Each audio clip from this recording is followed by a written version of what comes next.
Today I will show you a chicken. So where is it? And I would say, oh yeah, you know what? I'm gonna turn the chicken. Wait, is he clean?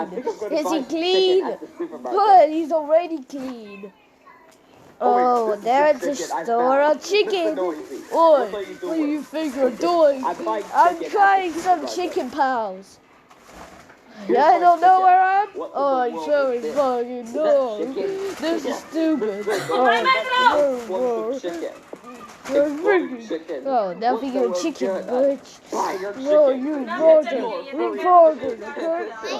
Oh, shit. Mr. Northy's chicken is not going so good. I think he's getting a chicken store.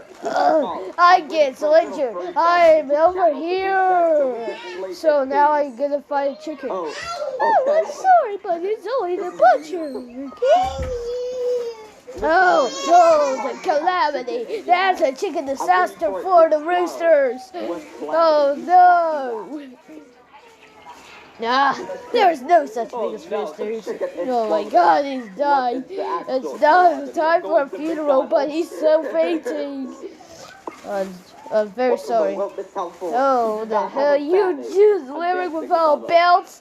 I don't know. I think I did not. Sorry. Stop being nonsense. You get in the road across the chicken. What did the chicken cross the road? It's a road chicken. Oh, that was really ridiculous saying. I thought you said a dad joke. Well, you know what? He started to destroy the chicken. Why can't we destroy the chicken? Damn it. What the hell?